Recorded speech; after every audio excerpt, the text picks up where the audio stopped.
You're listening to Encore Friday, a Principal Matters podcast production. Principal Matters podcast, episode 358.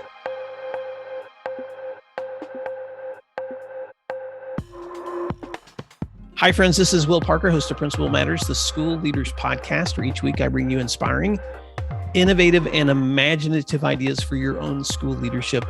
This week, we're talking about inspired to be faithful with my special guest, Timothy Alexander. Timothy Alexander is a faith-driven leader from Birmingham, Alabama, and has become a symbol of resilience and inspiration. He was ranked number 8 high school football player in his state during his time at Irwin High School, when his life was dramatically altered by a car accident in 2006 that left him paralyzed from the neck down. Despite the incident, Timothy pursued his education at Wallace State Community College and the University of Alabama at Birmingham, double majoring in criminal justice and communication management. His strong spirit allowed him to make history at UAB as the first paraplegic to receive a full ride football scholarship. In addition to his academic achievements, Timothy has led a movement that successfully reinstated UAB's terminated football, bowling, and rifle programs and raised over $40 million in support. He is also the recipient of the Student of Excellence Award for his outstanding academic and athletic performances. A pillar in his community, he is known across the nation for sharing his story of inspiration and resilience with students and educators. And he's a returning guest on the Principal Matters podcast. Timothy Alexander, welcome back to Principal Matters. Why don't you fill in the gap on that intro and let listeners know something they may be surprised to know about you, and then I'll start asking you more questions. Yeah, well, just I'm so excited to be back again. It's always an honor to get an invite to come back for a second time. And I have just upheld the standard, right? The standard was already set on what Principals Matters is. And it's just an honor now to continue to go out and make a difference and do it all over again. Well, since the last time we talked, you are a new dad. You have been, man, you've been traveling all over the U.S. Yes. I got, congratulations, by the way, on your sweet twins. I got to see you in person back in the spring at Mustang High School when you were addressing the National Honor Society State Convention. And oh, Timothy, it was so amazing to be in that room with you. Why don't you give listeners an update on your work? For those of you that have not heard Timothy before, I'll reference his previous episode in the show notes, but tell folks, what have you been up to with schools and how have you been helping students by telling your story? Yeah, well, I have just been going out to visit schools, colleges, universities, anywhere where I can go out there and have impact and just really just remind them and remind faculty, remind admin that students just need purpose that they can identify themselves with. And reminding students that it's not about what they do, but it's all about who you are, because who you are is more important than what you do. And so my role is to come in and just give them a purpose that they can identify with, that's going to guide them and lead them through inspiration, right? Because students need guidance. They need purpose. They need something that they can identify with. And as we know, they say pictures are worth 1,000 words, but sometimes our life has to be that picture. Sometimes we have to be the ones that's able to make a difference based on our life, based off inspiration, which is growth mindset, looking at every challenge as a difficulty that leads to growth.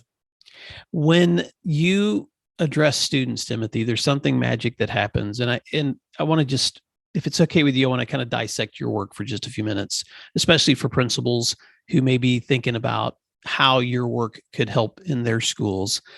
But when you step in front of an audience of students, number one, you're telling your story. Right. And your story is not just inspirational, it's pretty vulnerable. You talk a lot about how close you came to suicide. Yeah. How you talk about the difficulty, the dark nights of trying to face a future with a lot of pain and struggle. But then you also help students identify how they can move from pain to resilience. Talk a little bit about what that looks like if someone's with you in that moment with students, because it's both, it's not a depressing meeting. It's a meeting where students are inspired. But when you finish a talk, you're surrounded by kids. I mean, it's like when you finish, it's like permission to meet Timothy. And I just stand back and watch in awe as these students are rushing for an opportunity to just connect with you. So talk about what that experience is like for you. And for someone who may bring you into their school, what can they expect? Yeah, well, you can expect me to disrupt their thinking in a positive way. When I come into the school, I'm there to disrupt their thinking in a positive way and truly challenge the status quo, challenge them on why can't you, right? Challenge them on who said so, challenge them on understanding that you have to truly live your truth. And so the expectations of me coming out to your school, I address the elephant in the room, right? I echo the leaders. I echo and say the things that you just wish your student athletes would understand, right? So I just come in there and I tell the truth. And that truth allows me to connect with them. And that connection with them leads me to being relatable, right? And now I'm reliable, right? Because of the real talk that we all share that has truly disrupted their thinking in a positive way. Because no one truly gets it than someone that's been in their shoes. And we've all, when we look at stories in our life, we all can relate to a student somewhere. We all have a story that connects with a person somewhere, but it's about how truthful and how vulnerable and how willing we are to disrupt their thinking in a positive way, because everybody has negative thoughts. But how many of us challenge those negative thoughts with a positive thought that allows them to fulfill their purpose in life, which guides them and inspires them, all because this guy came out and made me challenge the status quo. Whatever it is that I'm dealing with, he challenged me to keep going. You may want to quit, but keep going.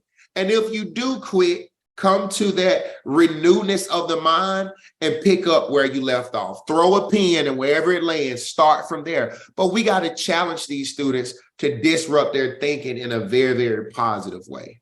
And not only are you communicating that, Timothy, through the engagement you have in that public setting, because I've seen you address hundreds of kids at a time, but you also take time, because I've followed your work a lot. And I also know principals whose schools you've been in, and they reach back to me and they'll say, Timothy spent hours with us. He sat with students. He was in the lunchroom. He was in the hallways. And so you're not just connecting with them in an assembly, you're connecting with them throughout the day. And so here's my follow-up question. You spend a lot of time hearing from students face to face in these settings. And sometimes you get to hear them say things that even their educators and principals don't hear. So I wanted to just take advantage of this moment. What is some feedback that students are giving you that may help their school leaders or their educators better understand them? Yep. Some feedback they're giving me is, number one, being excited that I kept my word and I came back and I told them I was going to come back. They're excited because, and they say this all the time, man, you don't even know me and you sat down to talk to me. You don't know me and you walk me to class. You don't know me, but you made me not think about things that I can remember, but think about my imagination, right? You truly just took out the time to just really get to know who I was, where I am in life, and what do I want to do with the life that I have left, with given the circumstances that I've been through in spite of. And most importantly, kids just love that I don't just ask how they're doing. I ask how their family is doing, right? Because normally if a student's family as in family that adopted, foster family, they may have gone through ups and downs, but if their family is not doing well, then they may not be doing well. So it's important to know how their family is. Their family could be their friend groups. So it's just important to just really just take the time to connect with them before we request anything from them. And that's really what has helped me. Well, I just have to pause for just a moment to affirm some of the amazing things you just said, because I want to apply that to my leadership, and I also want to apply to those that are listening. So Principal Matters listeners, I'm speaking straight to you, Timothy, and the responses that students gave to you, where I'm challenged and encouraged just to think about, how do I step out of my comfort zone on a regular basis to engage with kids who don't even know me? And not only to find out how they're doing, but to also go deeper into how they and their families are doing too. I had the privilege last week of being at the National Association of Secondary Schools Principals Conference with, and Barute Kafeli led one of the breakout sessions. And at the time of this recording, this meeting was back in July. But in Principal Matters listeners, you're probably listening to this sometime in August. But Timothy, he said a couple of things that he challenged us to think about when we're trying to create moments in our schools where every kid feels welcome. And he said, here are the 5 questions that he made us chew on. Do I know where they are right now in their lives? Do I have a reason to know where they are? Do I have a desire to know where they are? Do I understand where they are? And do I know how to meet them where they are? And those are very simple questions, but he went really deep in recognizing that if you're going to build real relationships, those are the kinds of questions we have to be asking, but also those are the kinds of questions students are welcoming from us if we take the time to get that deep. What do you want to add to that? I would just really add that they need to see us, right? As admin, as faculties, as principals, they need to know that we care. They need to know that although we're busy and we don't have a lot of time, look at how we're spending our time. Walking the halls with you. We're sitting down, just listening. Sometimes these students just need someone to listen to because they feel no one listens to them. So I would just say, sit down, give them time. It can change a student's life. But my number one thing is get out of the curriculum and just take 2 minutes to connect. 2 minutes can change someone's world. I mean, in football, since we're getting ready for football, the 2-minute drill is the most important drill. When it's 2 minutes left on the clock, anything can happen. They used to call it the Brady 2 minutes, right? It can all happen, right? But just imagine if we just took some time for our busy schedule to just take out a 2-minute drill with our students, because they already see us busy. They already see us. Oh, they don't care about us. They don't even know what just happened to me. They seen my mom yell at me before I got out of the car, and everybody just let me walk by. And I know they probably didn't want to nurture and embrace me in front of my mom. But when I got into school, no one did it anyway then, right? But what if we take out 2 minutes to just be human, right? And there's a difference between being human and being a person of power because of our title. I'm just talking about being human to know how are our student leaders and student athletes is doing. And 2 minutes can be the best minute of their life. So sit down with them, listen to them, and understand, how would you ask yourself, how would you lead? How would you do this if it was your child? Yeah. Well, TA, you have been a successful student athlete, a successful student, a successful coach of students at the college level, and as a life coach, a successful business owner, because you are on the road a lot, I would say almost all the time, with the requests that you're receiving. And you don't just speak to student athletes either. When you come into a school, you speak to entire student bodies. And so I've seen students come up to you afterwards, drama kids, theater kids, athletes, kids that don't have a place to fit. They're all coming up to you and talking to you. There's something about your message that resonates across the lines. Why do you think that is, that you're able to reach kids that seem to be in every category? Yeah, I think because it's funny, because I can just simply remind them, oh, well, right? It's hard, but oh, well. It's tough, but oh, well. You've made a great achievement in your life, but oh, well. What are you going to do next? That competitive nature, to not stop, but to look back and see progress, to look back and see how far I've come, but how much far I have to be willing to grow, not willing to go. Because growth mindset is not about what you go through, it's about what you grow through.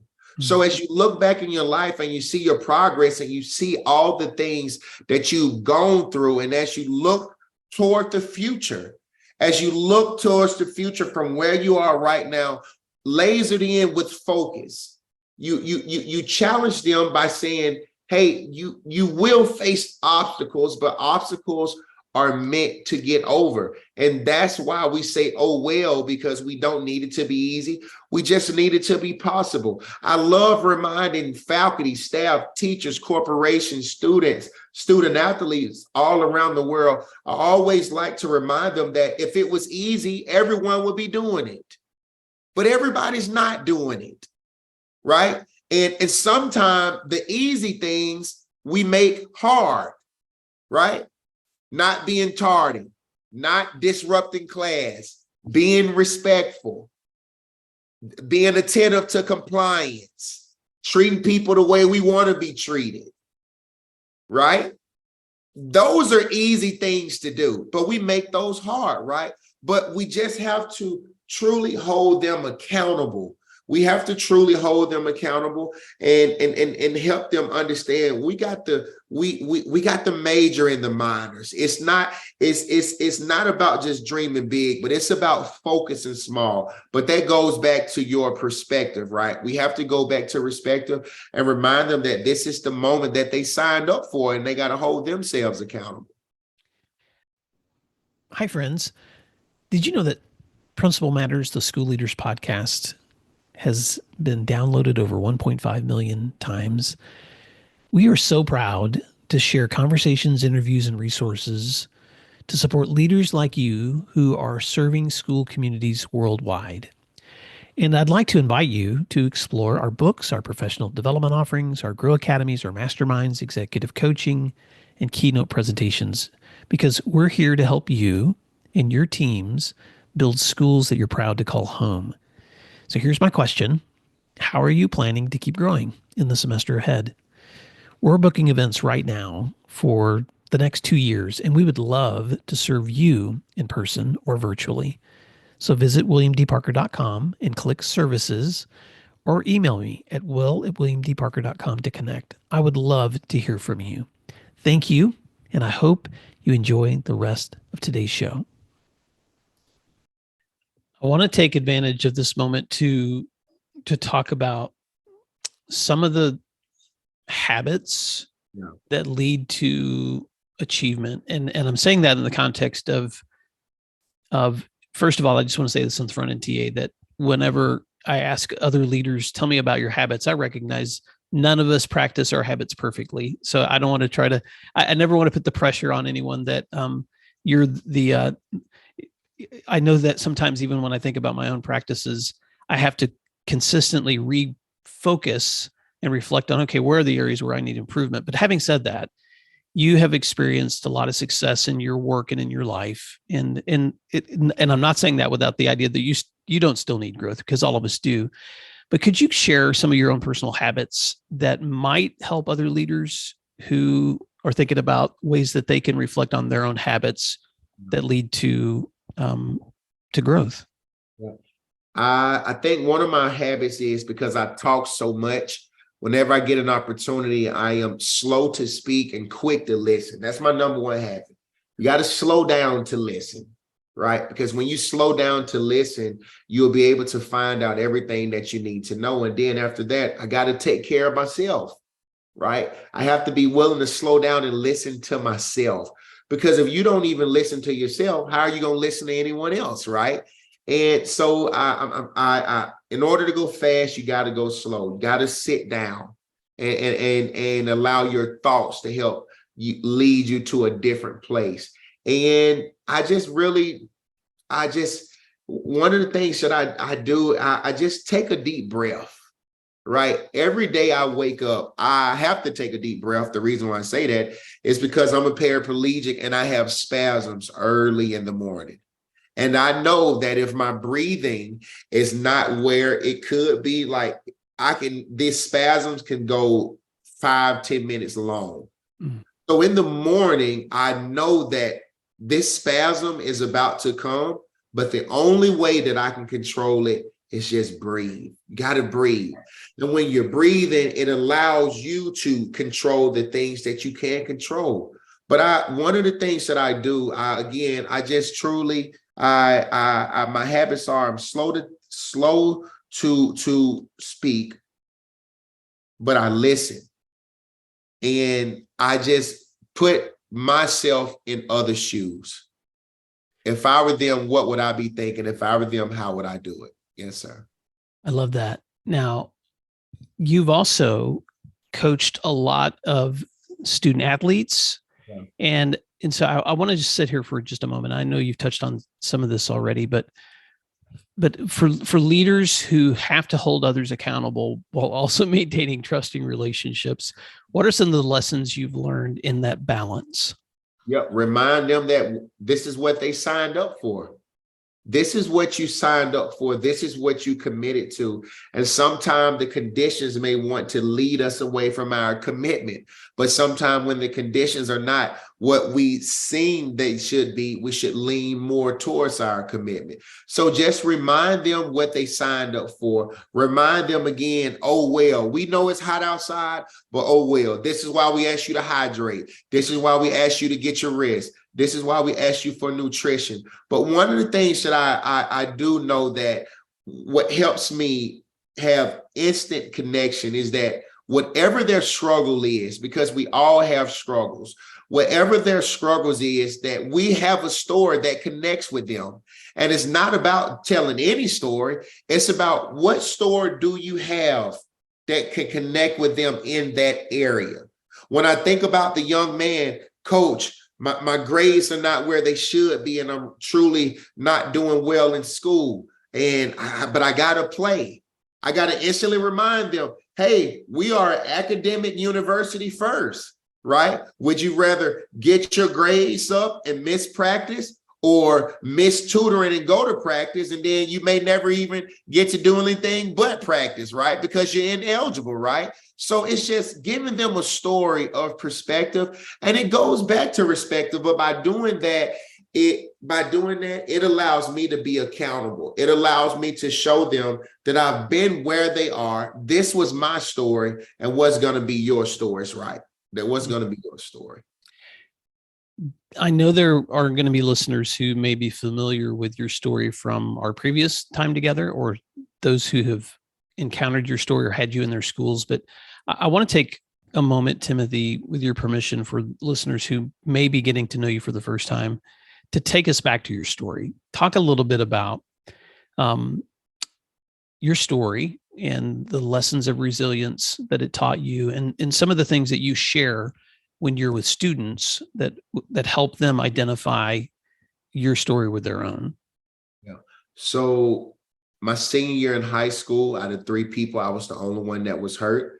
I was a Nike prospect athlete, and it was projected, hey, if you just do what you need to do your senior year, you'll be able to go and play ball at any school in the country. And my senior year, I went through a lot of ups and downs. My house burned down, my grandmother passed, my brother passed, and then the day my brother passed, the next day I was in a severe car accident that left me brain dead and paralyzed from the neck down. The doctors told me I would never walk again. I would never talk again. I would never do anything on my own. And because I was told I would never do this, I would never do this. I call it stinking thinking now, but my thinking was just all over the place. I was depressed. I was suicidal. I tried to commit suicide 3 times in 1 week. And I remember one day I was just complaining, how would society view me? How would I go out and provide for my family? Because I couldn't run up and down the football field anymore. I'm there and told me I was brain dead. How would I do these things?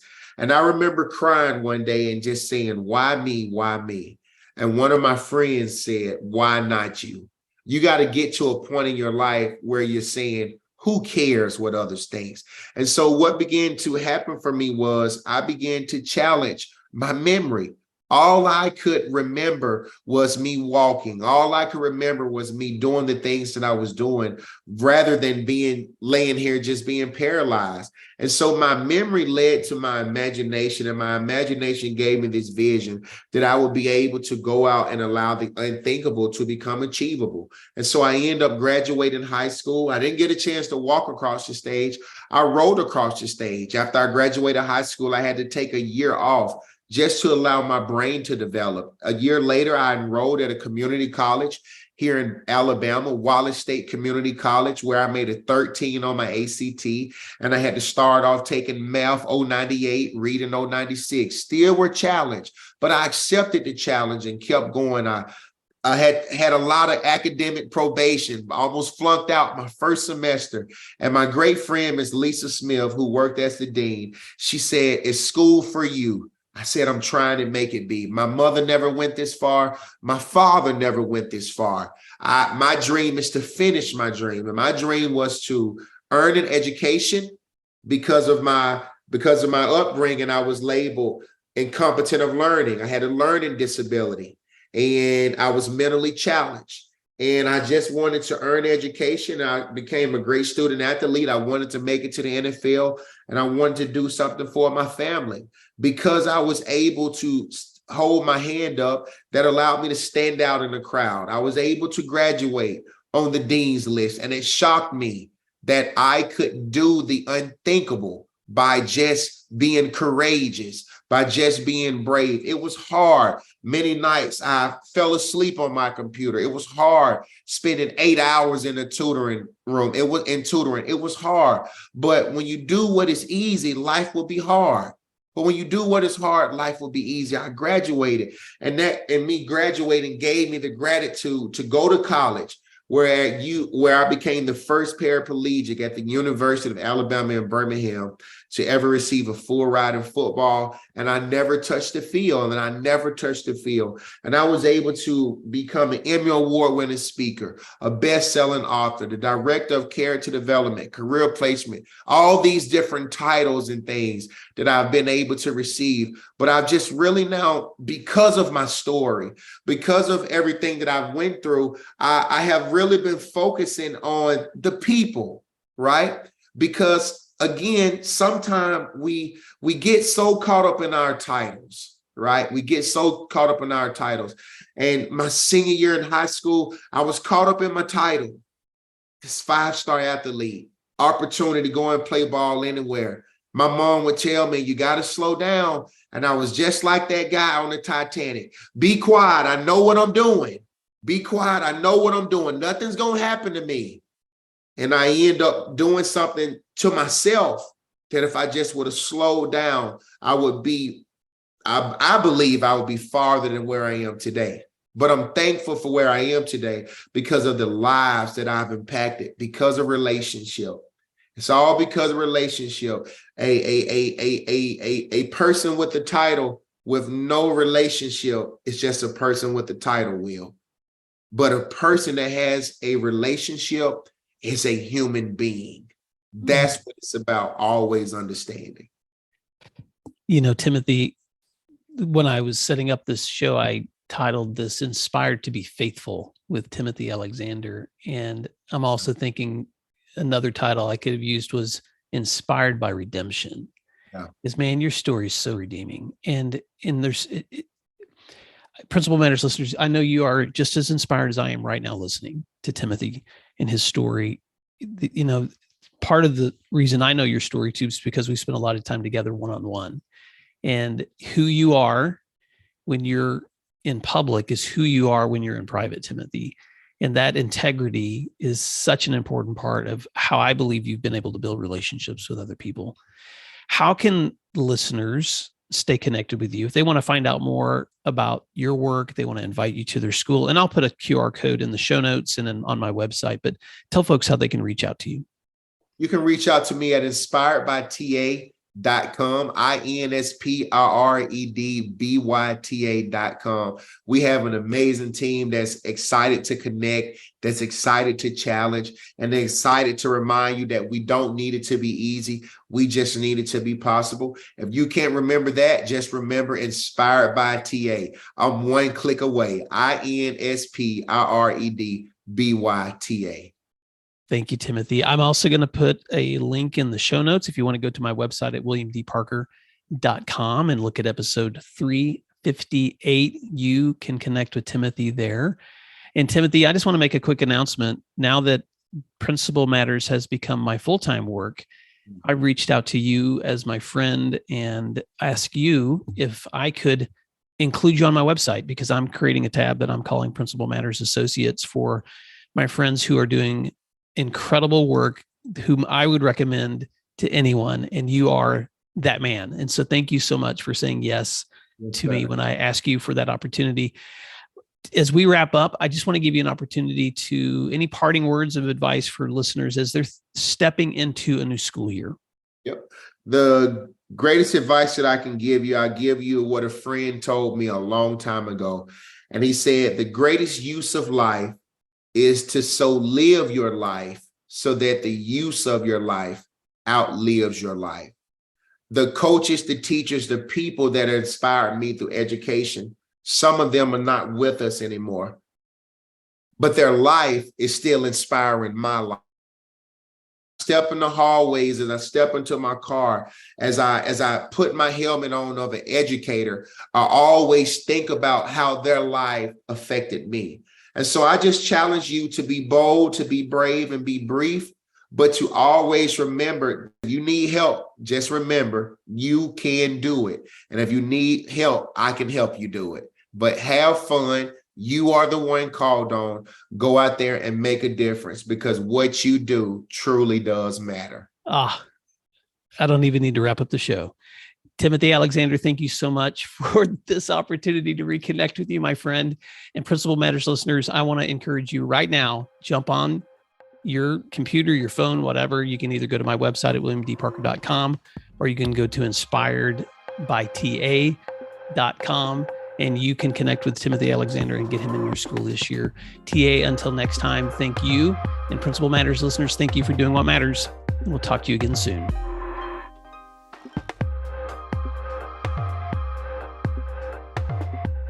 Thank you for listening to today's episode of Principal Matters, the School Leaders Podcast. If you enjoyed the show, would you take a moment and like, share, subscribe, or leave us a review? In fact, if you share it out with a friend, even more people can become a part of these conversations. Sign up for our newsletter at williamdparker.com for even more free resources.